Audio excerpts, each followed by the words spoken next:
All right, hello and welcome to Taking Liberties. We're back after a bit of a sabbatical due to some of us going on vacation and some of us, having work. But we're here with two new guests this week. We've got Tim Wilms, who's a Victorian with the LDP, and uh, Nick Wallace. Nick Wallace. Thank you. That was embarrassing. I forgot his name. That's all right. That's okay. Nick Wallace is another Victorian who's with the Australian Sex Party, who's worked with Fiona Patten. Now, our regular guest, Lee Hedridge, is currently in Perth, and you've obviously got me, Vikas, based here in Canberra. So, the biggest news of this week, Rand Paul announced that he's running for president. So the most libertarian senator in America is about to run for president. So that could mean a lot of things in US politics and in world politics. So what do you reckon, Lee? Yeah, so beyond the specifics of his campaign, I guess this is a really big, interesting look at kind of the idea of libertarian purity, as in, Ron Paul, hero of the libertarian movement, probably one of the most important people in the liberty movement in the last 20 years, strongly libertarian, openly, overtly, talking about legalizing drugs, the works, Rand Paul, however, is a bit of an interesting guy. When he was asked if he's a libertarian, he called himself a constitutional Republican. So he's, what his announcement really is going to bring to the fore for us, and I guess what we're going to talk about is, how do you actually approach politics realistically as a libertarian? Going around saying let's abolish the government generally isn't a hugely, not a vote winner. But on the other hand, you don't know, how far is too far when it comes to pandering? What's the right approach? So I guess that's probably what we should talk about more than anything. And I guess from my perspective, I think, anybody who's going to, some of the few things that Rand Paul has actually put forward are, he's talking about curbing the NSA in a serious kind of way, and reducing mandatory minimums in the US. So there's a few things where, okay, he isn't Ron Paul, but he's not Barack Obama or George Bush or, any of those guys either. So, yeah, I sort of, it's a tough one, but I think the only real way forward for libertarians in actual politics is step by step. We can't, getting wholesale change overnight is not going to happen. So it's really just a case of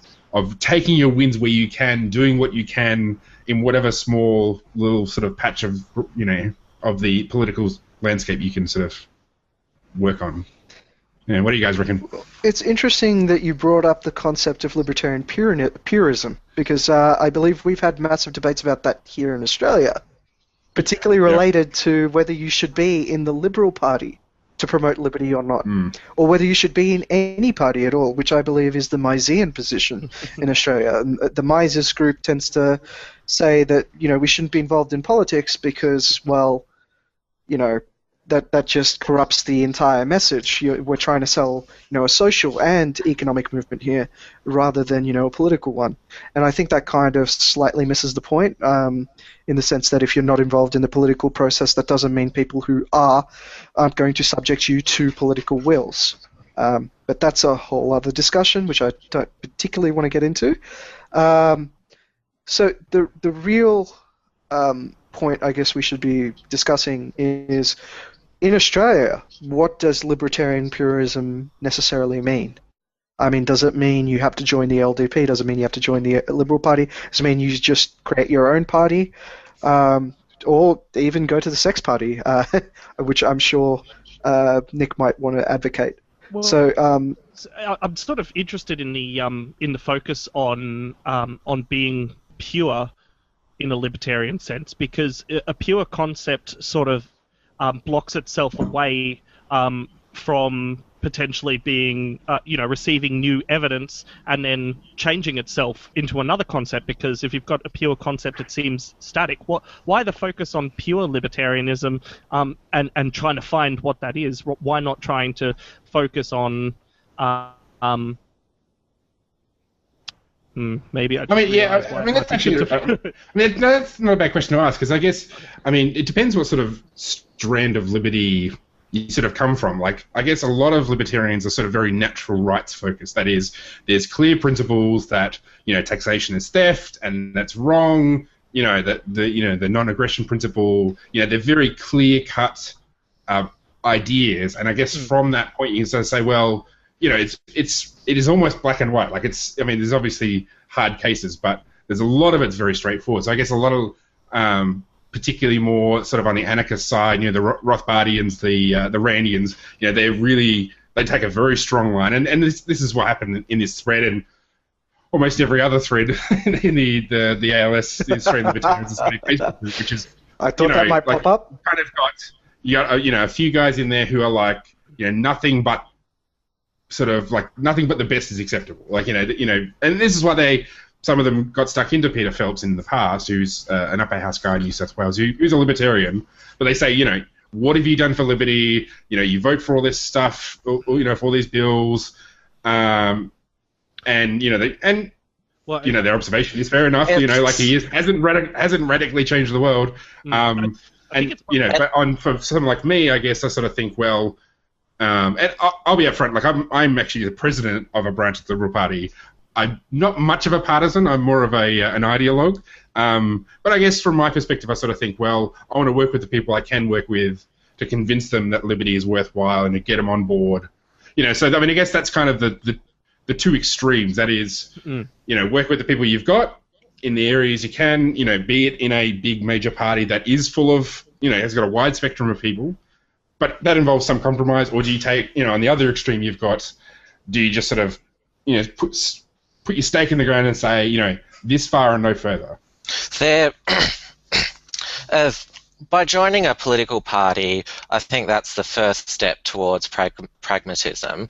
I believe that being in the Liberal Party or the LDP or the Sex Party, either one of those three options is valid. It depends on how you want to contribute to the Libertarian Party, to the Libertarian movement, I should say.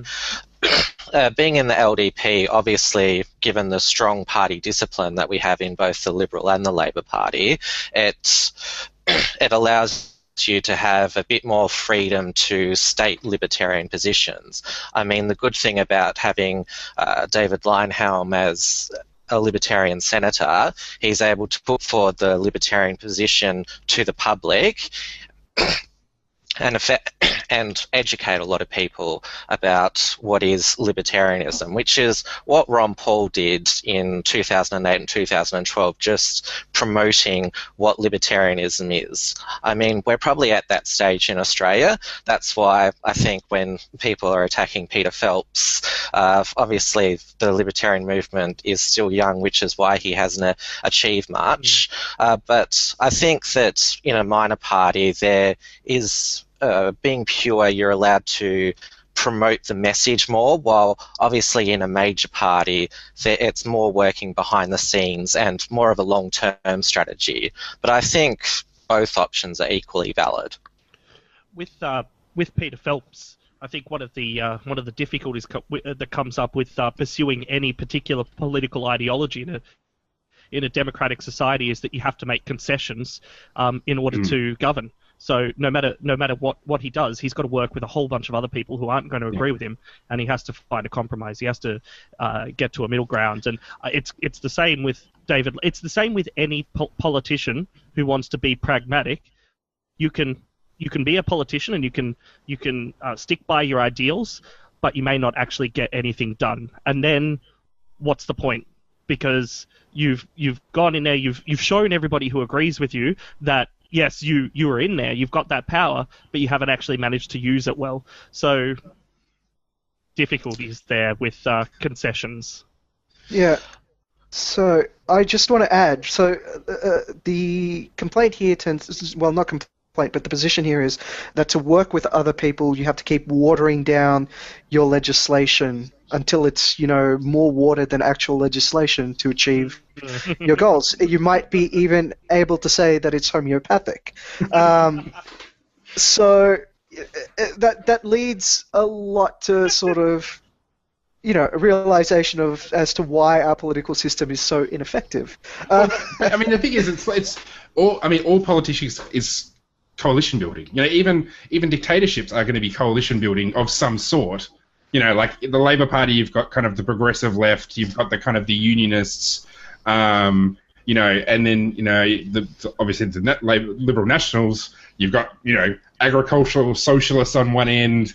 You've got the small L classical liberals theoretically, and you've got the social conservatives. Heck, even within the LDP or the Sex Party, you'll have and in the Greens. I mean, the Greens are a great example. You've got the environmentalists on one hand, and then you kind of got the Stalinists, to be ungenerous. You got the kind of the actual sort of Marxist socialist types. Don't forget the LDP, you're going to have. Yeah, the LDP you're going to have. You're going to have more sort of. You see it in ALS. You're going to have Randians and Rothbardians who are very natural law. You're going to have consequentialists, and I'm sure the Sex Party is the same. Like it's all of it's coalition building. And even if you had no political parties, people would say, okay, on this issue, let's get a group of people together that kind of thinks roughly the same and put forward some legislation. It's as soon as you've got people, more than one person, you have disagreements, and then it just comes down to what am I willing to give up to agree with other people? How far am I willing to go?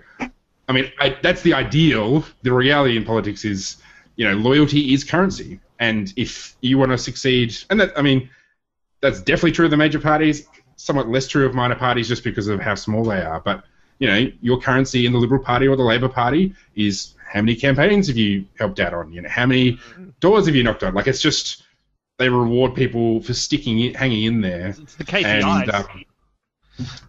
The next 5 to 10 years in Australia will obviously be interesting with the growth of the libertarian movement to see how effective working in a major party is compared to being in a... I think it's good in Australia that there is the option of either being in a major party because of the proportional representation system we have in the Senate. You can affect change from a minor party.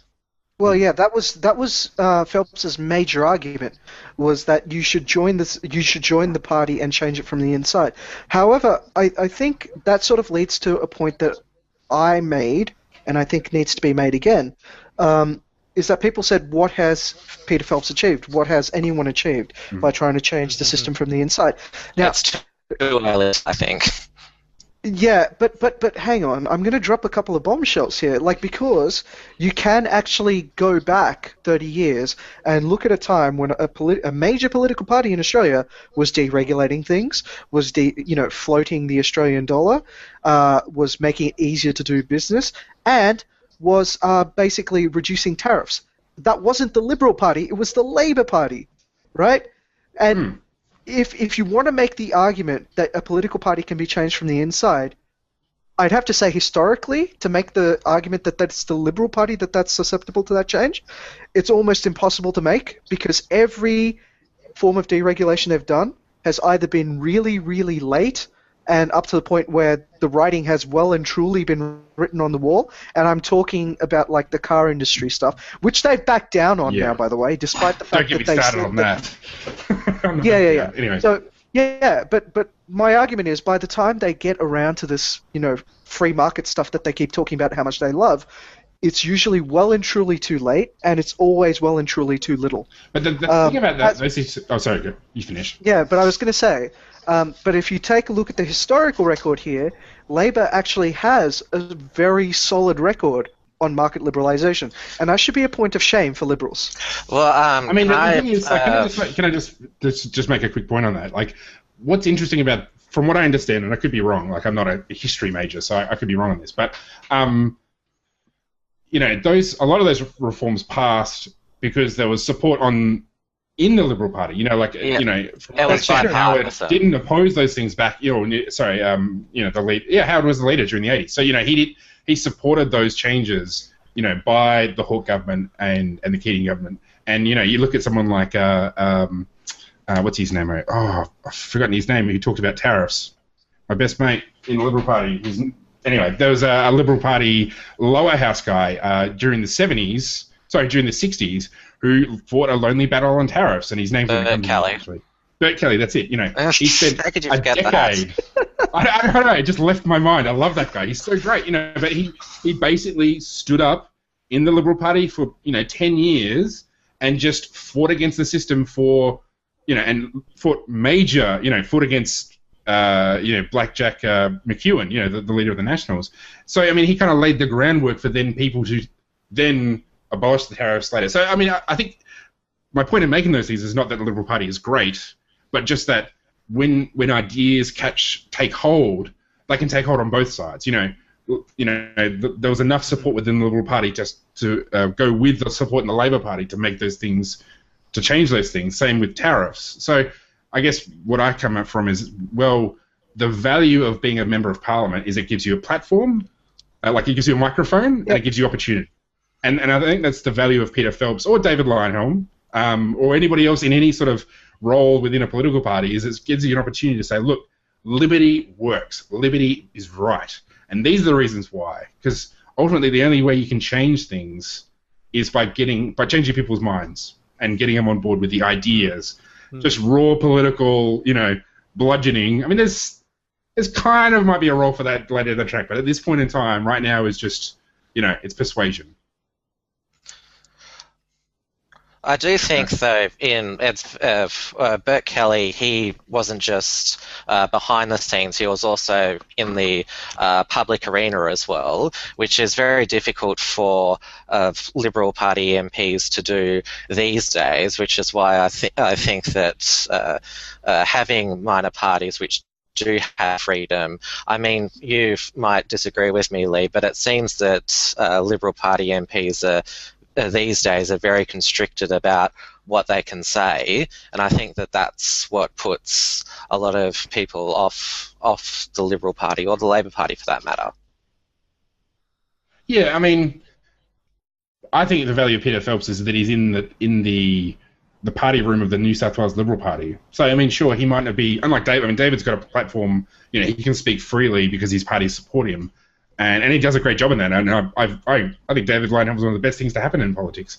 But I guess myself in my own branch settings, for Peter in his role as whip, he gets a chance to go to the party room of the people who are in government and say, this is wrong, these are the reasons why. Now, he may not be successful, but that's a real opportunity. And as far as I'm aware, he takes that opportunity where he can. He's only one guy. We need more of him, more people like him. But, I think that's as good, that's also helpful. It's not one or the other. We need David talking in the public, writing in The Guardian, writing in the Australian Financial Review. We also need guys like Peter Phelps, talking in the parliamentary party rooms. You need guys like me, in the branch, in all the branches and in the divisions of different parties, as well as we need you in your role, So it's I don't think it's an all or nothing. I think we need everybody doing everything as they see as right.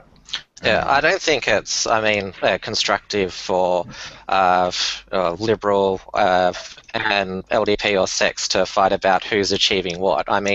Because we can both achieve things. It's just what role we think we should take.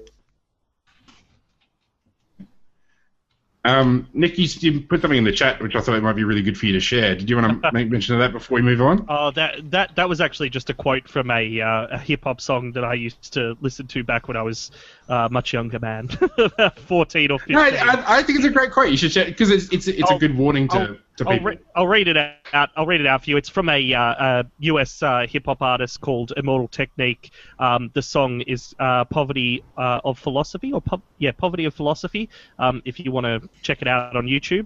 And he said in the middle of the song, and it's a great little quote that always plagues in the back of my mind whenever I'm thinking about how to approach things, and he says that the problem with always being a conformist is that when you try to change the system from within, it's not you who changes the system, but it's the system that will eventually change you.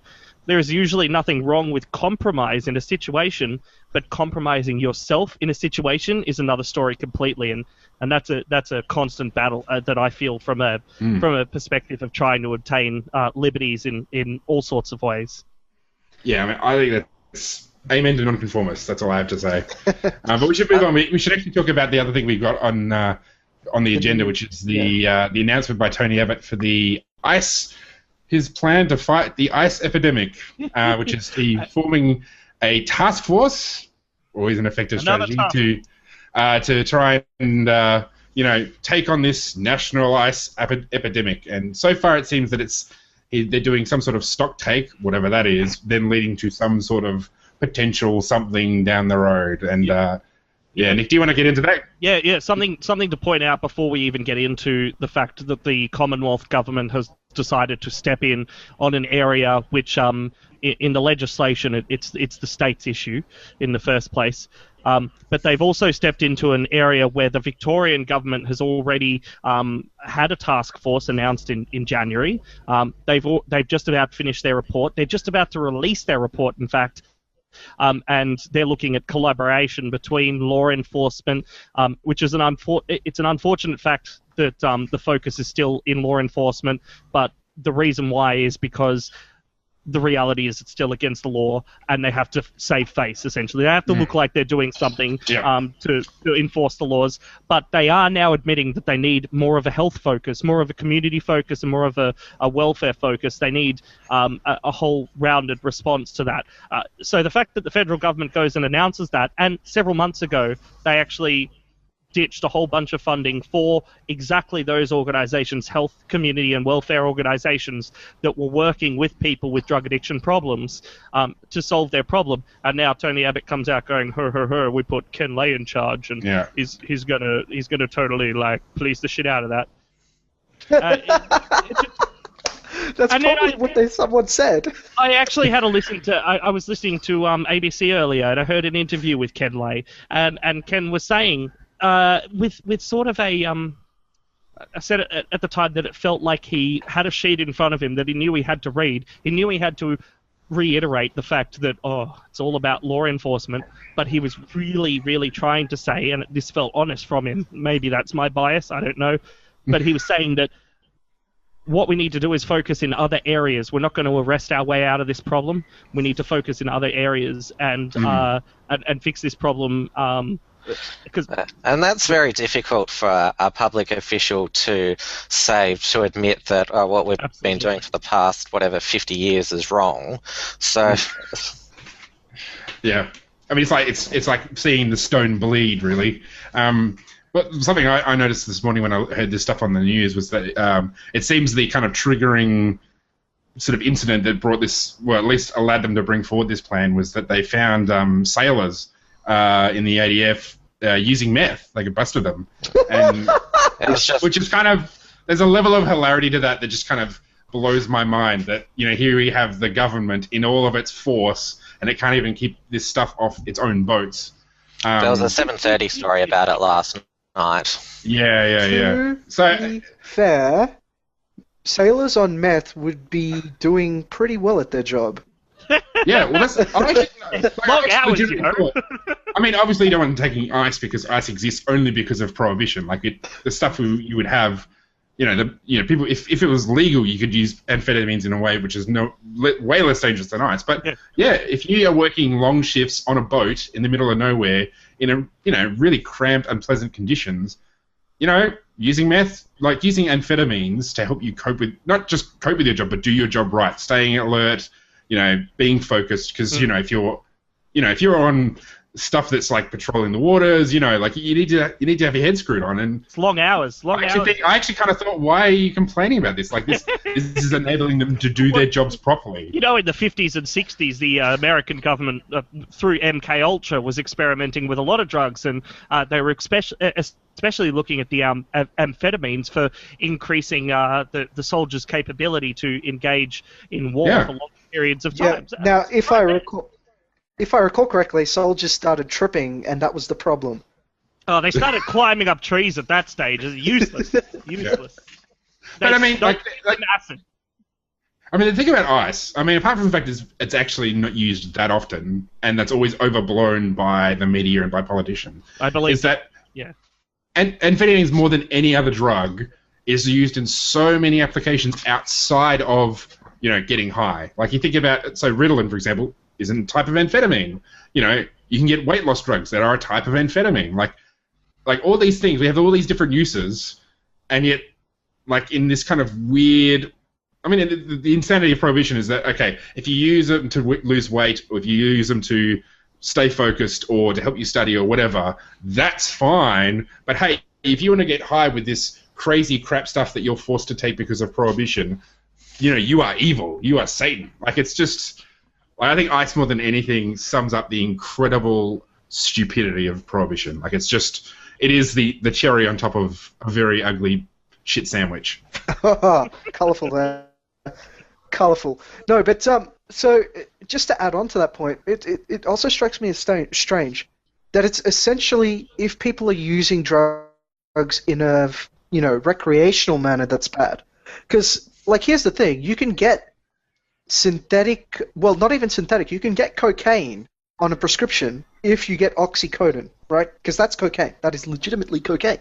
And you can get that if, like, obviously Panadine Forte isn't enough, and, you know, you've had some serious injury. Other than that, you've also got morphine. There's a whole range of, like, basically psychedelic drugs that are allowed because they have actual medical properties that are somewhat useful to have for medical purposes. But as soon as you get to, hey, I might want to do this for shits and giggles, right? Oh, hey, it's bad. There's a line. Okay. Yeah, it's the nanny state dogma that nobody can have a good time with something.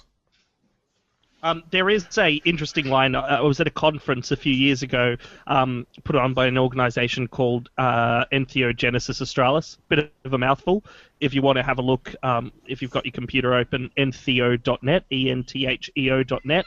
They've been putting on conferences discussing drug issues for a long time, and it was an interesting talk that somebody brought up, or interesting topic that somebody brought up in their talk on the line. But in health, we imagine a straight line ruler, put a mark in the middle.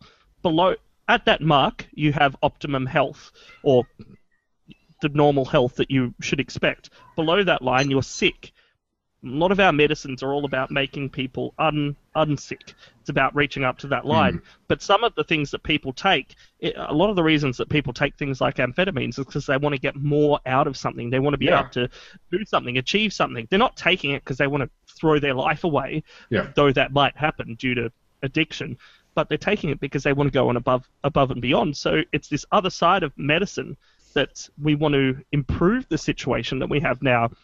In a lot of ways, if you look to the way that we care for the disabled people are born, or somebody that's born disabled has a disability for their life. So to add a technology to them is to make them more than what they were born with. So it goes above and beyond what was their norm in the first place. And a lot of drug use, I think, fits into that gap in a way. Not saying that people with a normal state of mind are disabled, but we know that through some drug use, limited and controlled, because we know what happens when it gets out of hand, that you can go on above and beyond. You can do something more with what you were trying to get out of something, or at least it feels like you can. I don't know if it is at the end. I mean, that sort of thing is actually perfectly acceptable in other contexts. You think about alcohol. People see alcohol as a social lubricant. It allows them to release their inhibitions, and obviously, I mean, and we also see the damage that alcohol causes when people go overboard. But we already have an understanding that there is this spectrum. It's not just there's normal, and then there's abuse, and there's nothing in between. We say, well, people might have one or two drinks to relax. They might have a couple of drinks to sort of be able to talk to the ladies, or go up and do karaoke, or there's a whole range of different things where alcohol is an acceptable drug to use to help facilitate a better life as people see it. And then we see down that end of that spectrum that it is dangerous and risky. So, I mean, I guess where people who are libertarians or people who believe in liberty, we need to try and help people understand that that's That's true of marijuana. That's true of cocaine. That is true of amphetamine. That is true of opiates. Like, it's not just normal abuse and nothing in between. That there is a variety of uses, including recreational uses, that you should be socially acceptable. And then there is abuse, which is which is damaging for people and damaging for others, and we can separate those two, that from the rest of it. That's one argument to make against the prohibitionist stance. The one that I've always liked to fall back on is that if you take the view that drugs are harmful, do you really think the best way to help them is to make them criminals? Yeah. And which makes, if you're a criminal, that means you can never be a lawyer or a doctor or an accountant, and so that's going to limit your prospects of having a good life. That's my preferred argument. Yeah. They could always. What I often say with like because I'm a Christian and my mates are conservatives, I say, look, if you're poor, if you've already got problems in your life from that cause you to abuse drugs, because it's not drugs that cause you to abuse drugs, it's other things. I say, well, if you've got problems, do you think sending a person to prison will help them deal with those problems? If they're already struggling to fit in, alienating them from society with a bunch of violent people is not going to help them. But yeah, sorry, I interrupted somebody when I started talking. I think it was you, Vikas. Yeah, no, I just said that they could just run for parliament. Parliament, the home of the dysfunctional. Yeah, but it's actually interesting because we do get fairly, what's the best word? Like, there's an element of retribution for drug users, and I've never quite understood that. I mean, in some countries they've introduced mandatory minimums. In Australia, I know that there's like big things to try and push. Like what they tend to do is they tend to try and target low-level drug offenders to keep pushing up to the top, to basically flip them, and try to get to the kingpins. But the irony of those systems is that they end up with disproportionate number of people, like disproportionate number of poor people that don't know very much into jail, while those who know a lot, particularly the kingpins, they're able to get off so long as they're able to like flip their competition. That's how big business works, isn't it? Big business is all about making sure that you're always covering your ass. If you've got a lot of money that's siphoning through whatever thing you've got set up, you know what's going on. You know the legal implications of things. You put other people in that way, and you just set it up.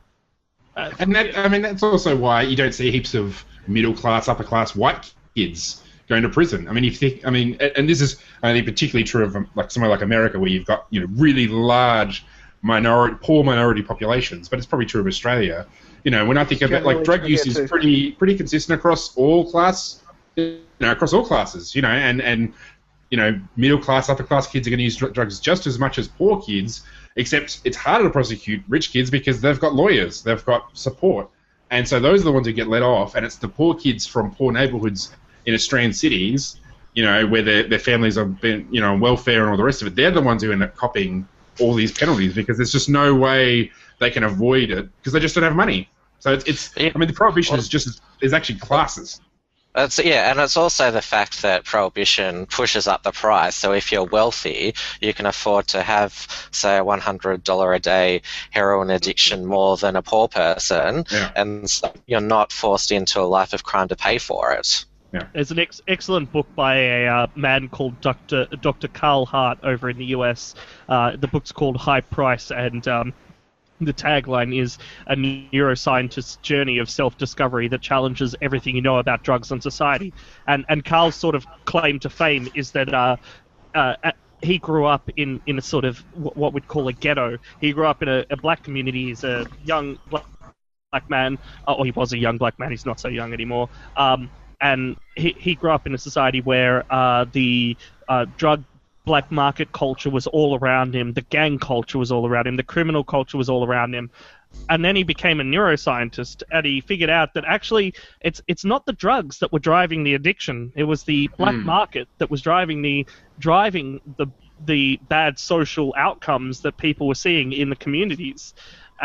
And actually, it's about, even for drugs like heroin, methamphetamine, cocaine, or crack, we think that these are incredibly addictive drugs.